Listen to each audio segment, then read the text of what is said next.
Hey everyone, Dr. Seth Greenberg here. I've got a huge treat in store for you. I've had the honor and privilege of interviewing one of my great mentors, the virtuoso guitarist, composer, and music educator, Jimmy Bruno. I met Jimmy when I was all of 14 years old on an electronic bulletin board system. If that gives you any idea as to the time frame, then you'll know how far back that goes. At any rate, Jimmy has had a prolific career, to say the least. At the early age of 19 years old, he joined the Buddy Rich Band for approximately a year. He then went on to Las Vegas, where he would back the likes of Frank Sinatra and Lena Horne. Then he moved on to Los Angeles, where he was doing studio guitar work with Tommy Tedesco, with whom I think he also recorded at least one album under Tommy's name, maybe even two.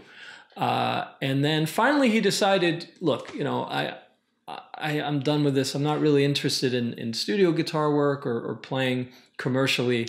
I really just want to focus on my passion for jazz. And he decided to come back to Philadelphia and set out to just do that. And it was a make it or break it for him. He said, you know, either I'm going to be able to make it as a jazz guitar player and just doing what I love, or I'm just not going to make it at all. Well, his dreams definitely came to fruition. He ended up getting signed to Concord Jazz, and now his 13th release later as a leader or co-leader has just come out all of about a week ago with another phenomenal jazz guitar player named Frank Vignola. And Jimmy and Frank recorded on the same album back in 1995, along with another excellent guitarist named Howard Alden.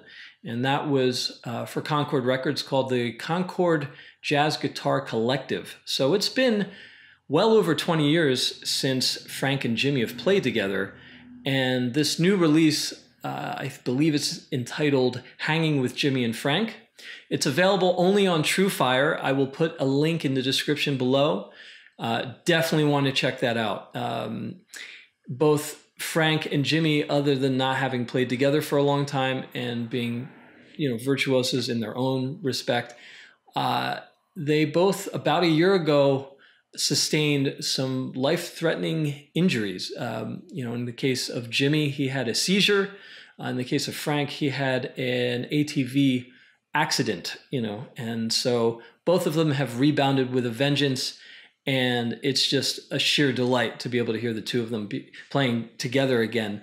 And the other thing I should clarify, the new release isn't just 12 tracks of them playing together, but it also comes along with full video footage of the entire session, as well as commentary from both Jimmy and Frank.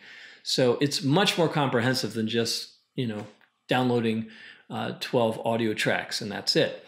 So you definitely want to check that out. You will not be disappointed. It's fantastic playing on both parts, and their styles really complement one another incredibly well. I will also leave a link in the description below for Jimmy's jazz guitar workshop, which he's been heading for quite a long time now. It's an online subscription-based educational site that he's put out there. And I really am excited. I'm thrilled that I was able to interview Jimmy after all this time. There have been a lot of burning questions that I've had for him for many years. And the interview actually went really long. So what I've done is I've divided the video up into 3 parts. So each one based on a set of different topics. And I really hope you enjoy it. We get into some real interesting conversations and topics that are far from what you usually would expect from an interview. Now, if you haven't subscribed, please do so, because there will be other interviews as well coming up with guitar players, with other musicians, and even non-guitar players alike. So make sure you click on that so you'll be notified, and enjoy the interview with Jimmy Bruno. I appreciate you doing this, of course. And so how many albums have you recorded up to this point? Do you know? Have you kept count? See if I can remember them all. Sleight of Hand, Burning, 2 live at Birdlands, that's 4. Like That, Joey DeFrancesco, Midnight Blue, Concord Jazz Guitar Collective. There's a solo guitar record. Mel Bailey. And the latest one with Frank, maybe 10, 11. And Polarity, right? With Joe Beck. Oh, yeah, 12. So, wow. Man, 12. So many we can't keep track of it. And when's the one with Frank coming out? It's out. It's out. But it's only available as a download stream. They're not making right now you can only get it at TrueFire. Okay. Wow. There's a link to it on my YouTube channel and stuff like that. What you get is the video of us recording the session. We're talking to each other. Right. It's, one segment I like, Frank wanted to do Voyage, and I showed him the changes, chords to it. He played it well. But it didn't get onto the CD, and I don't know why. I like it. And we did Guitar Boogie Shuffle, too, and that didn't get on there. I didn't like that one. Okay. Because, I don't know, Tommy Emmanuel has such a great version of it that Frank talked about, let him, he kind of owns that tune. Okay. He plays it good. So that didn't get there. Maybe a couple other ones, though. Darn That Dream didn't get on, because we didn't have a video of it. Okay. Polka Dots and Moonbeams didn't get on either, and I don't know why. Maybe too long. It might be too long. Because I really don't know why that one. Who came? It was fun. It was, we didn't make we were supposed to rehearse. Right. The day before. And then there was a big storm, so we couldn't go. Frank's house got screwed up. I had a flood down here in the basement. And so we just did it, and the session was at 11, and I did a Joey DeFrancesco. I got there 5 of 11. That's what we did for the just that record. Like that. So there was no rehearsal. 5 of 11, and he had the manila envelope, because I sent him the music. I said, Joey, did you open it? He says, yeah. I looked at the envelope, it still had the Scotch tape that I put on. So... That was kind of like that. I remember that. Yeah, I remember you were a bit concerned. Oh yeah, we quick. We're going out of our minds. Where is he? And then he didn't open the music.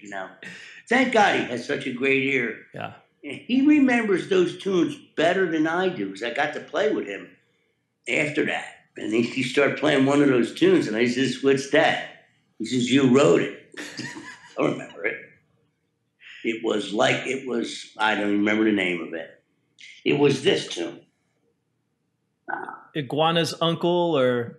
No, it was this one. And it had a bridge. And then there was supposed to be drum fills there. Right. And he broke Steve Holloway's balls. Jeez, he killed him. What the hell kind of fill is that? He told him. What kind of fill is that? Oh man. Yeah, it was supposed to be like a big band, sticking Buddy Rich, And I don't know, he got Fairbury all fucked up in the head. Fairbury could play, but he came out okay. He came out pretty good, I was listening to Midnight Blue. Of course, I get the new iPhone. I'm finding earphones. Right. And it came up. First of all, I had to buy it. I didn't have the CD anymore. I had to download it from somewhere. Okay. And I listened to it with the earphones. And the thing that I liked the best about that CD was that Josiah Gluck was the engineer, and he really got the guitar sound right. Mm-hmm. That's exactly the way the guitar sounded to me when I was playing live. He did it right. It's the only CD. All the rest of them got a little weird. Yeah. That was the only one. Well, that's... And, gotta say Birdland, the 2 Birdlands were pretty good, too. Yeah. Well, I mean, that's one of the things when you're playing and you're not hearing what you expect to hear, it really screws you up. I mean, it's hard. It's hard to, you know what I like the live records. I'd rather make a live record than in the studio because there's too many hands tied. Right. In the studio, and that can get really messed up. But that one, Midnight Blue, came out. That engineer was great. Josiah Gluck. He's still the engine to sound guy on Saturday Night Live. Must be 20 years he's doing that. Oh, wow. So he's real good at it. He got a drum sound. Usually those guys, they could be there like for a week getting a drum sound. Right. Mark just started playing. He got the sounds while we were playing. We rehearsed a tune. And that was it, He recorded it and played it back to me. He says, is that okay? He says, great. Wow. That was it. He had to be probably the best engineer, Well, for that kind of music. But the story of how you ended up getting affiliated initially with Concord Records was a sort of interesting story because it was right around the time when I first met you. That's right. I was playing at JJ's Grotto. And it was Jack Prince that wanted, yeah. He said I wanted to make a record. We went out to David Ivory's studio, which was in Royersford. At the time, I thought it was so far away, but it's not far from where I live now. Right. Like, where am I going? To Guam, And we recorded. I says, now what are you going to do? And the other thing I remembered about that was the Latin, Guardo Citrone. Mm-hmm. They got into a fist fight. They're all related, rolling around on the ground, During the session? During the session, yeah, because we did Day in the Life of a Fool, and I wanted them to trade fours and shit, Right. And how you count, Pancho? 1, 2, 3, 4, 2, 3. No. 1, 2, 2, 2. That's how they were counting eights or fours like that. And they got into such an argument, and they're beating the shit out of each other on the ground. And Jack Prince went out and got a case of beer, and I think some other kind of substance. And he says, here, let's start over again. And that was it. On at the Carnival and Tenderly. Okay. Wow. Or the two Eduardo Citrone tunes, That session took the longest because of the fighting. Peachy, and there were their cousins or some shit like that. And then they were late. And that Prince is, sees some paying for studios time. Hey, man, gee, you lucky we show up at all. Wow. We might come tomorrow. But the original trio you were playing with at Grotto's at the time, they didn't really have any experience in the recording studio, I remember. And that caused this... who died, and Bruce Klauber. Well, Bruce had some experience, Yeah. But he didn't, and to tell you the truth, I didn't. I mean, just what I knew about L.A., but never recorded my own stuff out there. I recorded a CD with Tommy Tedesco, 1 or 2. Yeah. But that was it. I really had none either, But I mean, yeah. But recording in a studio when you know that, the red light goes on and you're on, having no experience with that, that's it's a sort of a different anxiety that you might get rather than performing in front of an audience. Oh, absolutely. The psychology of it. If it was a chart to read, like here, play these 8 bars or something like that, I would have been fine. I was used to that. Yeah. We play a whole tune and So even with your experience doing studio session work in LA, when you had to do your own album, that was still a different environment altogether. That's interesting. Completely foreign to me. It took, I would say, I didn't feel comfortable until maybe the 3rd or 4th CD, like the one with Joey. It changed. A lot of things changed like that. Because the first 2 CDs, I didn't get one job. On the road, nothing. It was only after like that I got a booking agent, Mike Cherigo, he called me. Huh. I didn't know that. Like that. Then I started to get work from the CDs. Also, the first CD though is how I met Bob Benedetto. Right. Then I got, I got those great guitars, and I went to 7-string during that period. I remember Ron Nasella, bless his heart. Hey Jimmy, some guy named Bob Benedetto wanted your phone number. He wants to give you guitars, but don't worry, I didn't give him your number. Good, Ron. So that's what happened after the first one.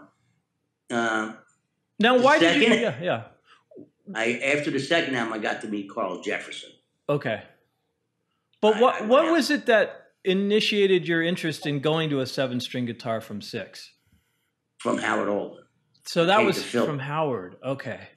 He was playing at Eddie Lang's, had Salvatore Massaro, Eddie Lang from Philly. Sure. He was playing at a park there in South Philly, and first time I met Howard.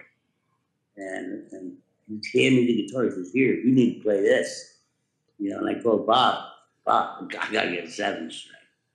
And now I played it for a long, long time, 7-string. Did you find that the 7-string, that some bass players would ever take exception when you were not doing solo stuff, that it got into their territory a little bit too much? It took me maybe 6 months to figure out when to use the 7-string. I stayed away down there. Like I was playing with Craig. It was nice when he was solo, because then I would use the 7-string to play a bass line for him. Right. He liked it. Okay. And but only like maybe an intro to a tune like that. I got into this Bill Evans kick where you play real free and then go into the tune, at least for the live stuff. Yeah. And then I had a lot of carpal tunnel surgeries. I think it was from playing the 7-string. I think because of the wider neck and like those big stretches like that. Yeah. And I was working a lot then too. I was playing, oh my God, 2-3 times a week. So I don't know, when I went to the first carpal tunnel, the surgeon, guy named Joseph Soder, asked me what I did, and I even took the guitar with me to the consultation before the surgery. Oh, okay. He watched my hand. He says, "Boy, I'd be really surprised if you didn't get carpal tunnel." Oh, repetitive and stretched. Because he asked me if I worked in an office, if I typed. Okay. Repetitive motion, stress, something like that. And he said it's that Perlman got it too. Oh, wow. From playing, he practiced a lot, So did I, but my hands never bothered me until then. And I still played the 7-string. And then when I went to go teach online, it got real hard for students to see what I was doing.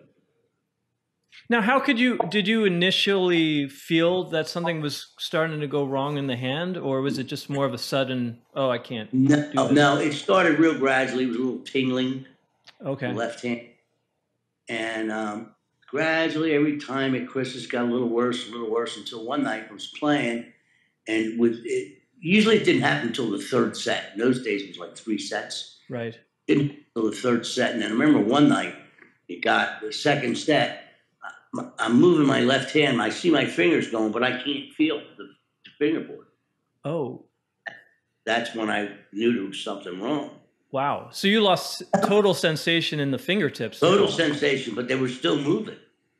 It was very bizarre. And I thought it was from the guitar strap. It was like it hurted my back and all that shit. And Howard Klein. Okay. Was there, and Rick Gusenberg. And I first went to a guy, they knew a friend of Howard, a guy named, forget his name, first name was Gary. Okay. Rheumatologist guy, and he diagnosed it. Him and another guy, and I remember they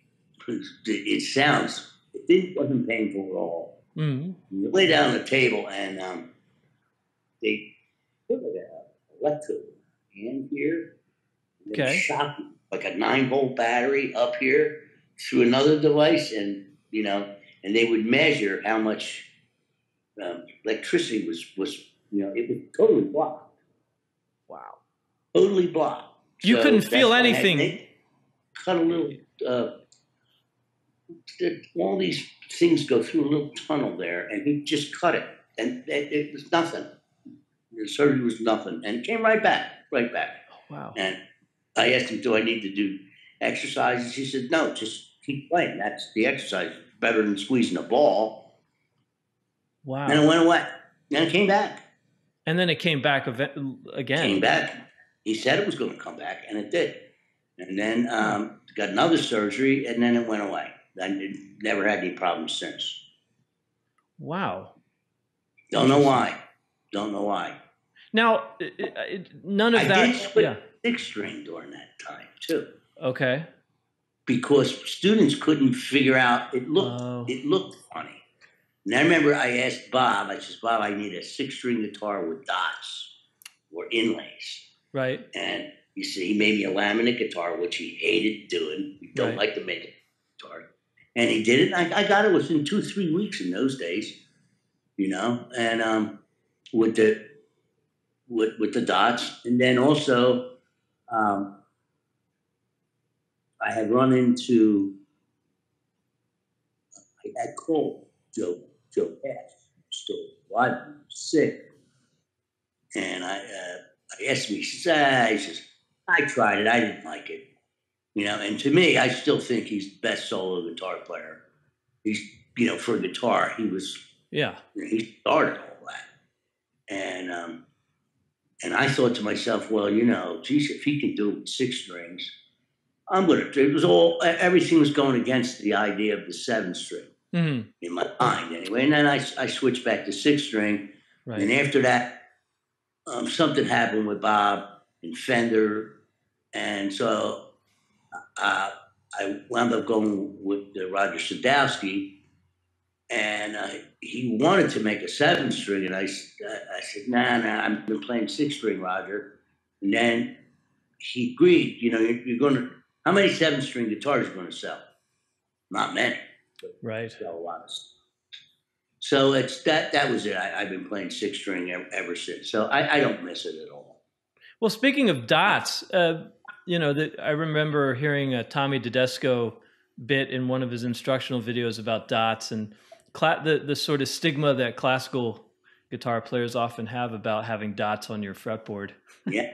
And him saying, well, the reason I have dots is it keeps me employed, keeps me in business. He says, I have good eyes. I can see that dot. I can keep playing that. Here was the example. Yeah. I had a part that it went like something like this.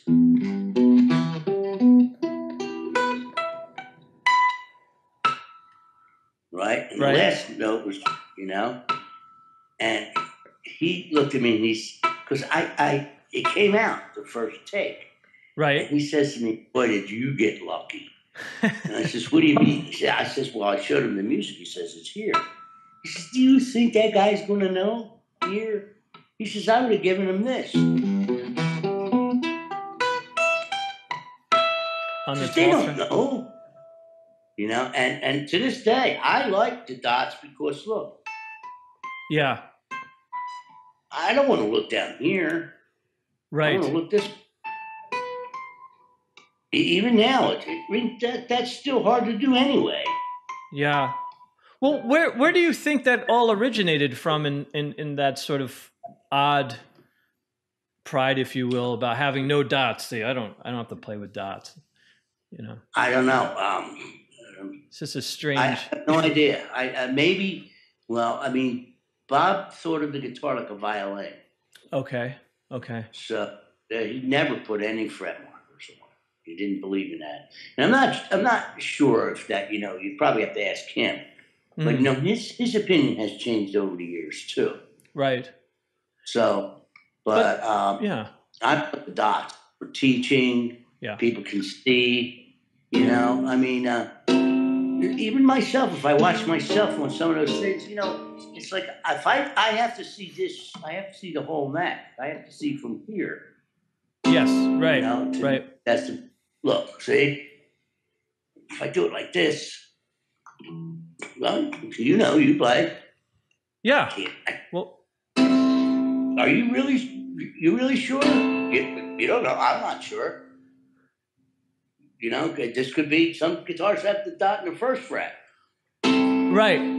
It can get it can get confusing. So I'm a big believer in that, especially if you're going to teach and even playing, not only for a harmonic, the artificial harmonics, but I like having it there. Yeah, I wonder where somebody guitar players figured out a long time ago. Better put markers over here. Yeah. You look at old Tal Farlow. Oh yeah. Oh sure. Just go on, Jim Hall. Doesn't matter. Yeah. Everybody has something over there. Yeah. Yeah. I never really researched why the early guitar makers never put dots on it, and it just I don't know why. I have no idea. I'm not for sure. You never got you? Did you ever even entertain the thought of, hey, I'm going to do some classical guitar? I tried it. Yeah, too hard. It was too hard. Just too hard. Different. This hand, too hard. This hand was easy. Okay. Not really, but controlling each string. You hear guys, playing Bach on it, and you can actually hear different voices. Sure. That's all from the right hand. I think mostly the right hand. And if you think about it, even when you play with a pick, anybody can do this with your left hand. Right. Put a pick over here. This has to be synced. Right. I don't have a pick here, but you're not even a match cover. That's about a match cover. But you have to have this hand and this hand have to be synced. Of course. That's hard. It's always the right hand is always the hardest thing to learn and to do on the guitar. Did you take any lessons, or was it like you got a classical guitar and you're just after a while went, forget this? I didn't. I knew a couple classical guitar players, and I would ask them, like the very beginning intro, like Mel Bay for Fernando Sur and those exercises. Sure. Too hard. Interesting. I tried, and I no good. No good. I don't believe Barry Ross that. Now he's got to text me. Okay. Now, and your father played, but he never did classical guitar either, did he? No. What it did for me was it gave me tremendous respect for guys that can really do it well. It's like, my God, it's amazing to me. Yeah. It's a different instrument. Right. I think so. The only thing it has is that it has 6 strings and frets. Other than that, there's nothing in common. Yeah. To me, it might as well be a trombone. I mean, really. Well, I couldn't agree more. But it's the visual perspective that most people think, oh, since you can play guitar, you could just switch on and off, and it doesn't make any difference. Yeah. And they're worlds apart. Not only in the repertoire and the interpretation, but just physically playing it. Yeah. Completely different. And something, there's even a difference in the going from acoustic guitar to electric guitar too. Slight's a lot easier. Yeah. But it's different. Your hand has to be a little stronger on acoustic guitar. I think your left hand does. And you have to pick a little harder. Mm-hmm. Mm-hmm. I think so. It's also a lot harder to find an acoustic guitar with a good neck. Well, yeah, it's also interesting. You mentioned you tried a couple electric guitars that were solid body, and they still were able to produce a really great, jazz tone. Look at Ed Pickard, Telly. Sure. Jack Wilkins made a couple records with a Telly, and people thought it was an arch top. Can't tell because of the electronics. So One of the things that, talking about dots on versus not having dots on the guitar, and there's a bit of a bravado about, oh, I don't play with dots. There's a similar thing, don't you think, with like string gauges? You always hear guitar players now like, well, I use a 17 through a 90, it's like. Yeah, for a while there, I was into that. It's like, I want to make them real heavy, and not so much anymore. But they sound different. Yeah. You really the heavier the gauge, you really have to work on it, to get things. I went from 14s on the top that, right. kind of like Pat, Tony Rizzi had a 15 up there. And, all of Tony's guitars, the necks were twisted. Oh, wow. They warped. Well, you'd have like a 15 and an 18 up here on the E and the B string, and the rest were real light, and it would twist the neck a little bit. Oh, interesting. And the tension would be so high, Wow. And it's really hard to play. And also, I don't know, I think 12s are a good compromise because, look, if I want to go like,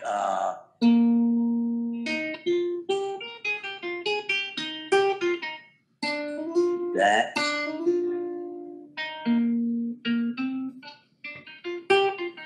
There's a tune that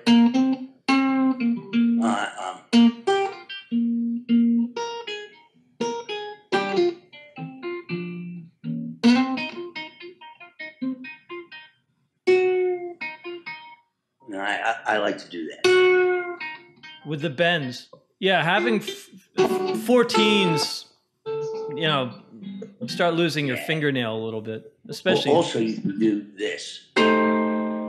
Oh, there's a vibrato this way, and I got that from Bill Cummins. Oh, really? Showed me. Yeah, because I had, after the stroke or whatever, TBA, brain dead. I was brain dead long before I had the brain injury. I mean, think about it. Go to medical school or be a jazz guitar player. I picked jazz guitar player. It's just a little brain damage there. So I already was born with it. But anyway, I had some guitars. When I was learning how to play, I started with 10s when I was learning how to play again, because my hands were not strong. Okay. And I liked 10s, and because it's a little more expressive, and then I said, well, some things, I pick too hard with the right hand, always have. Mm-hmm. So I went to 11s, and that was better. Okay. But I still missed the resistance of the pick, string hitting the pick. What about trying because the gauge of the pick, if it's a really extra heavy pick and you're playing on 9s or 10s and you're heavy with the arm, it's... But if you, that's right. I know Billy Bean. He only used a medium pick, a Fender medium. Who was that? Billy Bean. Yeah, a lot of guys. I found this out. If you can play with light strings, you need a lighter pick. You can't have extra heavy. Yeah. Chet Wilkins uses a medium. Really? Yeah, I didn't know that. And he has 11s or 12s. Okay. Jim Hall played with 10s on it. Yeah. Yeah. And he had a very, very light pick. I learned in LA when I played acoustic guitar, there was a certain sound that they wanted. Mm-hmm. First of all, you had to have an Ovation guitar. Okay. Which they recorded great. Yeah.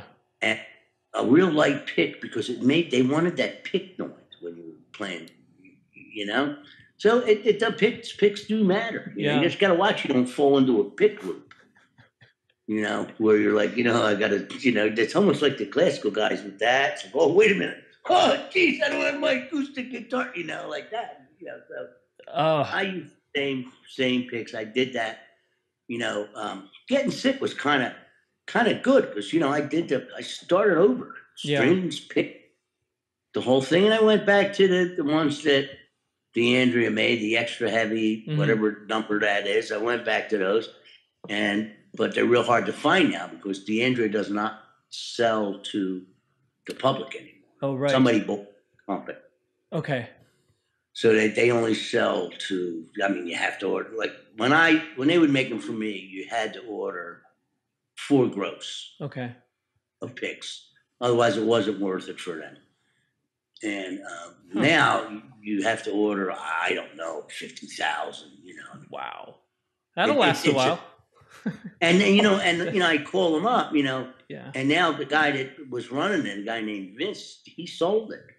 They had no idea who I was, and, I can't get them.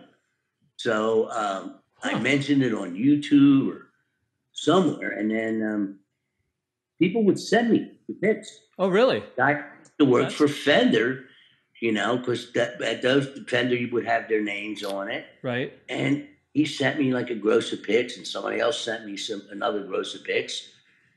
So I got a whole box full of picks. Wow. Okay. So how long are those going to last, Jimmy?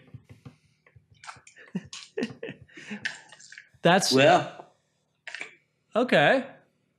I don't know. Between me spilling them, the baby throwing them around. That's right. I don't know. I have no idea. I hope so. I used to give them away. I don't do it anymore. Yeah. Jack Wilkins too has a hard time finding picks. Because he uses they were a certain shape. They used to say Gibson. Okay. They're sort of a teardrop. Yeah, different shape than mine. And he told me the same thing. He says every time he goes to a different town, he always goes to the music store to try and find it. He can't get them either. Now, look, I found this shape. It's a Fender Extra Heavy. Oh, yeah. And I like this. This works too. It's slightly smaller than the Nick Lucas shape. Yeah. Yeah, but it's the shape. It's just a miniature version of it. Yeah. This to me, this sounds pretty good to me. I can still, do it.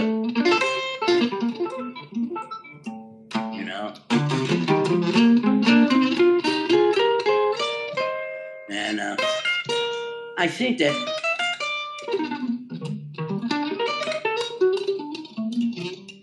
after maybe 10 minutes, you get used to the pick. Yeah. I even think you get used to a guitar after a while. Sure. You may not like it, but after a couple tunes, you get used to it. See, I like it. Well, I play with my fingers. And with respect to picks, I mean, sometimes you'll hear players that will continue using the same pick and wear it down, and they like it being worn down. Do you tend to like that, or do you tend to? Yeah, I like it when you do like it worn down. I keep the ones that are worn out. I never, like I said, I used to give them away. Yeah. And then I'd go in my pocket, get a new one. I go, man, this is a drag. I got to break it in. Now, Sonny Troy showed me a trick. You get like your pants. The carpet? The carpet. You wear them down. It works. Yeah, it seems that's popular. I mean, Billy Bean, he handed me a bunch of picks that he had used, and they were almost, they're this typical, the typical Fender, but they were worn down to such a degree. And and he said they get warmer. Yeah, you got to make them warm down. Well, he said, they get scratchy. He says, you get that, like, you don't get a nice clean edge anymore. And he says, the trick? And he took the pick and he went down to the carpet. He started. Yeah, you do that's real old school. Yeah. Pat Martino, too. He'll get, like, he uses just a Fender regular standard pick, and, like, for ballads, he turns it on the other side. Oh. We're away from the point over there. And sometimes, one time he gave me a pick, it was a big pick. Triangle? It's like a dulcimer pick. Called the big pick. Jimmy, sometimes I use these, and I still have a few, I always forget to take them, but I like them to turn around. They're great on a ballad. But lately I found that I just use my fingers. I think that sounds for the guitar. You lose your technique, but I don't know. For me, it's a good thing. I used to play and waste a lot of notes. Yeah, yeah. You Well, know, it sounds better. John Abercrombie got rid of the pick. right. You know, And Joe Pass to some extent. that's right. That's exactly right. He Yeah. started with some things he'd have a pick, and others he didn't. Then finally, when he played solo guitar, no pick. Did you ever Never stuck. Did you ever Never experiment started. with like finger picks, like a Chet Atkins or a Merle Travis sort Can't of do thing? it. You can't do it. Can't do it. No coordination. It's like, geez, it's like sounds like I never played guitar before in my life. It's like, oh, horrible. You know, I can't do it. I tried that. No good. Yeah. I can't even do the thumb. You know, some guys, the little thing goes around your thumb. Oh yeah, the thumb. I wound up like putting it on my thumb and holding it like a regular pick. You know, so it's like after a while, what am I doing? It's deceivingly hard. You know, when you It's listen very and you kind of go, okay, and then you actually try it. It's like, wow, yeah, this is really hard. This is not an easy. Yeah. It's a whole different kind of right hand technique. You know, it's different. It's very hard. I can't do it. Wow. Now, you know, and also getting older, I think it's like it's important to know that there's an expression for it. Know your limitations. I think it comes from a Clint Eastwood movie, and I know what they are. You know, I do know, and that's one of them. Well, it's just the technique. You know, in terms of but let's put it this way. Like, let's say if you had your heart set on really getting that down, maybe it was just more of a matter of, I don't hear myself playing that style of music. I'm more into this. I can't do both. It's hard to sort of that's true. Straddle the fence. You know, I only have so much time, and if I'm sitting here doing, you know, soar etudes and you know Giuliani studies, and I agree. I agree 100%. Yeah. You know, you become jack of all trades and master of none. Yeah. You know, and LA, I'll tell you that was not my thing. You know, I was a good reader. I had all that. I couldn't take the nerves. I would get red light fever.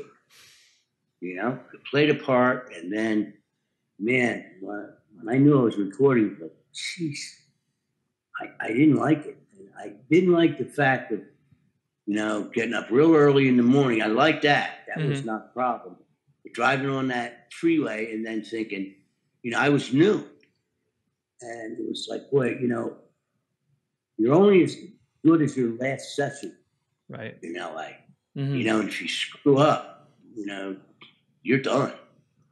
So I never knew what was I going to have to read, you know? And thank God, most of the time it was silly, stupid music, you know?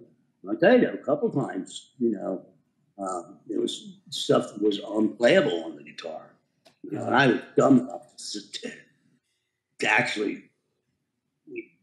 ask the writer, wait a minute, you know? Tommy would say to me, dwarf move. What the hell does that mean?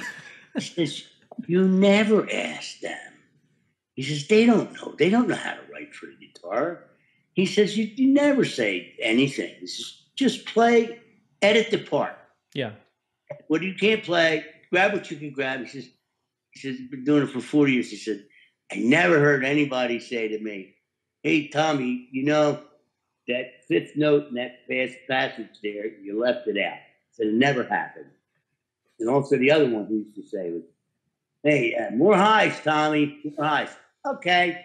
He turned around, made believe he touched the treble and said, never added more treble. He said, here's what you do.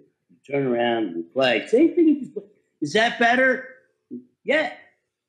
Said nobody ever said, oh, it sounds the same. Never. And he was right. But, you know, I always wanted to play jazz. And to me, it always seemed like, you know, I don't have that kind of mental chops to do that. So I never liked it. You know, wow. And it was a weird scene there. It's like one day you're playing a wedding, and the next day you're playing for Lalo Schifrin for a movie. You know, mandolin, banjo, everything was tuned like a guitar. I mean, I have so many stories where Tommy showed me how to bullshit anybody, without tuning the, one guy, it has to be tuned like a real banjo. Right. He says, Tommy, I can take this gig. He said, here's what you do. Bring 2 banjos. Go up to the guy. Tune one the right way. It was Gunther Schuller. And he says, Mr. Schuller, is this the way you want it played? Tune? Yeah. Just put it down. You get behind the thing. Pick up the regular banjo and play like that. And it worked. It worked.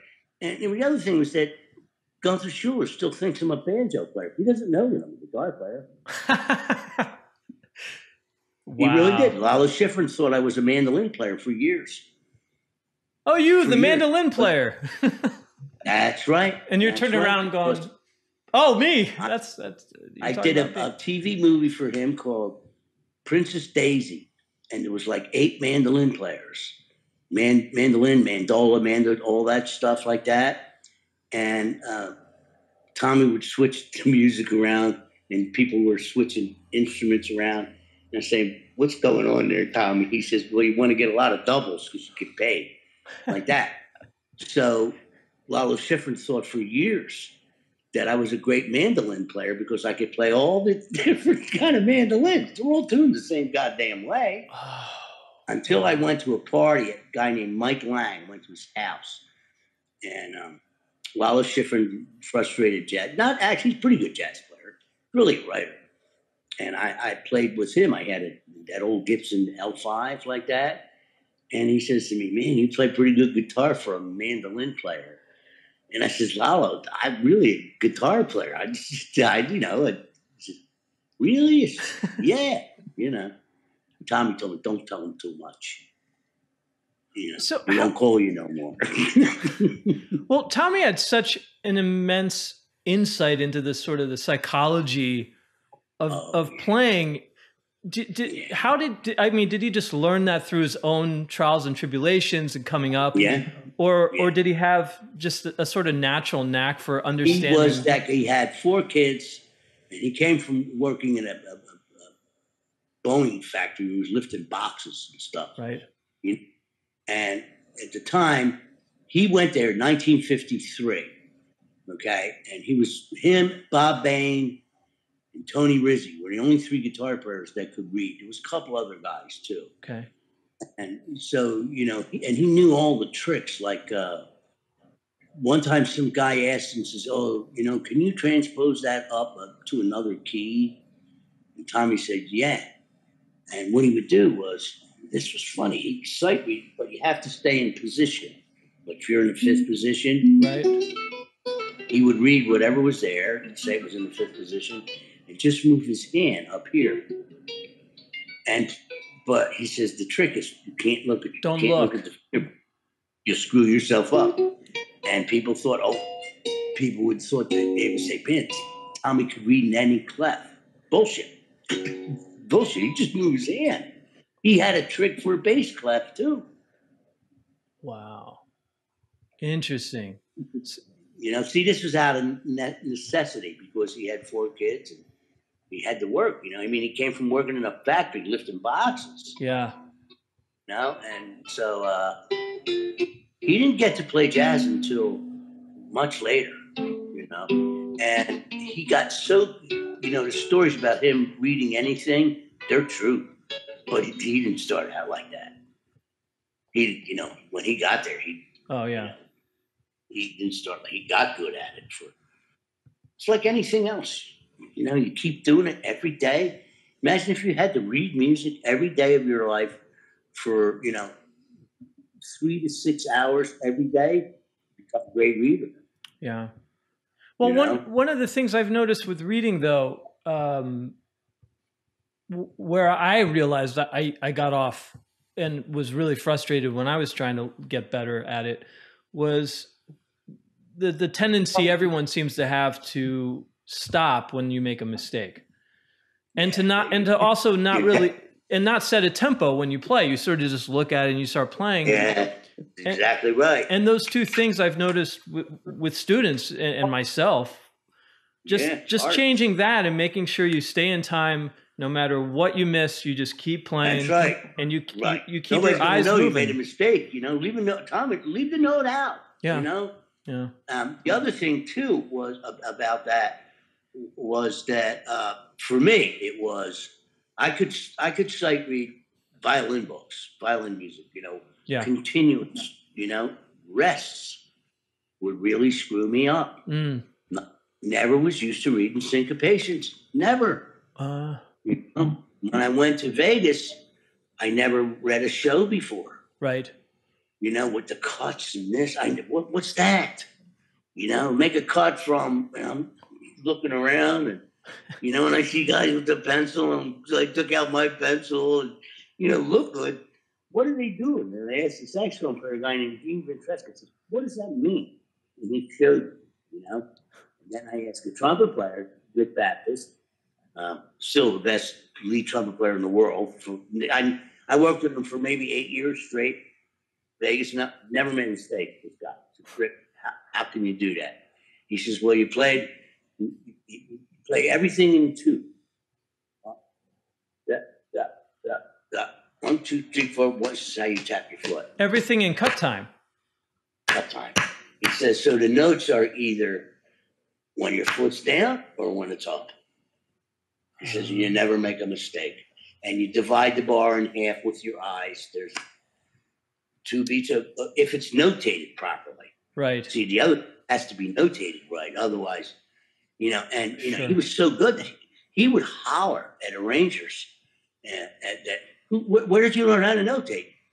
You know, you want the music played right the first time? You better learn how to notate things, you know? Yeah. And, you know, he could do it, and Tommy Tedesco could do it. They proved themselves hundreds and hundreds of times. Yeah. Where, you know, the arranger or the copy, somebody would whip, oh, geez, I'm sorry, Rick, geez, you know. So can I watch your car later, you know? And, but I learned a lot from him and this guy, Joey DeFrancesco, too, you know. And I also learned how to write for acts from those guys, too. That's how I learned how to write. If I wanted an eighth note and I wanted to go, I would look eighth notes. Come first, said to me, now, like quarter notes, you put a caret on top of it. Comes out the same. Yeah. You know, stuff, you're not going to learn that bit in school. Yeah. Would Tommy divide things in cut time too, even if it was in 4? Yeah. Everybody did, unless it was real slow. Wow. That's hard. Now, see, it's easier. It became easier for me to read things fast. Slow was harder. Too much time. You're at 60. That's hard. You know, it's also hard to play with a click track too. Well, yeah. Well, that actually reminds me. So, you know, when I was studying with you, you weren't keen on practicing with a metronome, you know. No, and never. No one, I mean, Jimmy Amade wasn't. I mean, I don't think Billy Bean said he never practiced with a metronome. Does, it gives you stiff time. Yeah. Time is very stiff. And somebody explained it to me like this. He says, you know, get a metronome that you could move, put on any jazz record we're talking about. Yeah. Okay. Yeah. And within 4 bars, it's off. It's off. Even less. Yeah. I've done it. Because I used to think like, you know, okay, you know, take the most grooving thing. The music has to breathe. Yeah. And then there's a whole thing playing on top of the beat, on the beat, behind the beat. You know, that's not absolute either. The beat is big. Yeah. Yeah. And on top of the beat, you're on the edge. Playing on the beat, you're right on it. Now you had a ride cymbal with a drummer. Then you get the bass player. Where's he going to put the beat? Right. You know? So that's what I think that I like to prefer. Like, I have to have this drummer with this bass player. You know? I play on top of it. So if I get a drummer that plays on top of the beat, the bass player, forget it. By the time you get to the end of the tune, you can't play. You're rushing, yeah. So I have to. I liked Craig, and Craig had time like Ray Brown, you know, which was not on top of the beat. See, he would hold me just back. Down. Yeah, he sort of lays it down into it. You know? Yeah. And so it was good for Craig because it didn't matter if the drummer played on top of the beat, that was fine. What was bad when we got a drummer that played behind the beat. Then it was like pulling a train. Yeah. Craig used to say, boy, I feel like I'm like pulling a train. Come on. You know, Craig. Very smooth, right? Yeah. Well, I mean, but the time is probably, I think, the most neglected aspect among musicians. It is. Yeah. You know, they know all the theory, they know all these scales, they know which the sixth mode of the melodic minor and all that nonsense. Right. And then you say, okay, here's the time, just lay it down. Can't. And they can't do it. There's too many variables. Too many things are involved. You know, it's like this. I mean, I guess you guys start somewhere. But I see people, you know, how do I comp? You know, what do I do rhythmically? And I hear guys going, which, that's okay. It's not going to hurt anything. Yeah, sure. You know, sure. But without a soloist, how can you learn how to comp? How can you? You can't. Well, I always heard a distinction, like Jimmy Amade used to make a distinction between, he would call it comping, and then the other way was feeding. So comping was sort of just like a more generic. Yeah, it's more generic, and you just lay it down, and you just stay out of the person's way. But the feeding to me was more where you're really tuning into the way that soloist is playing, listening, and knowing exactly at what point intuitively to, you know, you play the chord when he's not under the chord. Yeah. So he sort of distinguished, like comping is just bump, just a rhythm track. You just stay out of the way, but the other way is where you're interacting with the soloist. Right. So you're creating that more of a synergistic component, like a dialogue between the soloist and the accompanist. Right. Yeah. And you have to play with a guy for a while. Yeah. You know, I noticed that I comped a certain way for Larry McKenna. It was a lot different than playing for Bobby Watson. Yeah. Oh yeah. You know, Bobby liked little chords or no chord. You know, and he used to tell me, save the big chord for the turnaround. When you get to the turnaround of the chord, that's when you put the tritone in. Okay. You know, he says, if you just play two notes, then I can play everything. He hated when if I played D9, raise 9, raise 5th. He drove him up a wall. He says, you're playing all the good notes. He says, I want to play those notes. Right. I'm doing an interview with Speedy. So you want to get in the interview? Oh, he's on the phone. Wow. So that actually leads me to a question about like learning from other non-guitar players, right? Oh yeah. You know, I mean, a lot of guitar players think I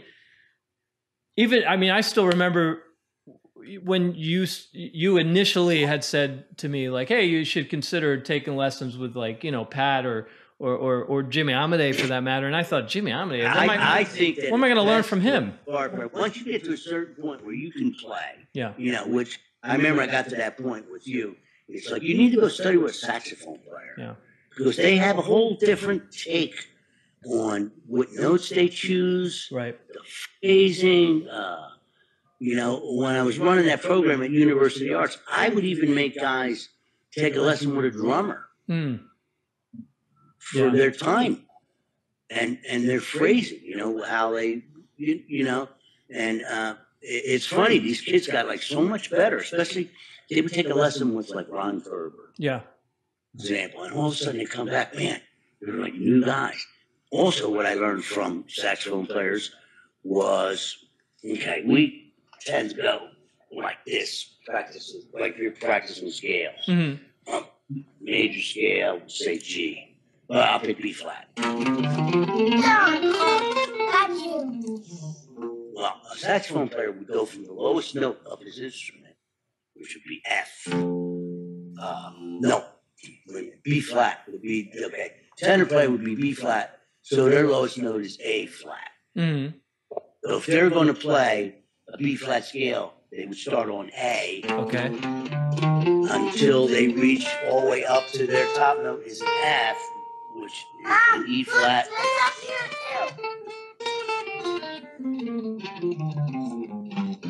That really works. And everything like that you had to do. Start from the lowest note on your instrument. Right. And I'm going to play B. And if you really want to get anal about it, look.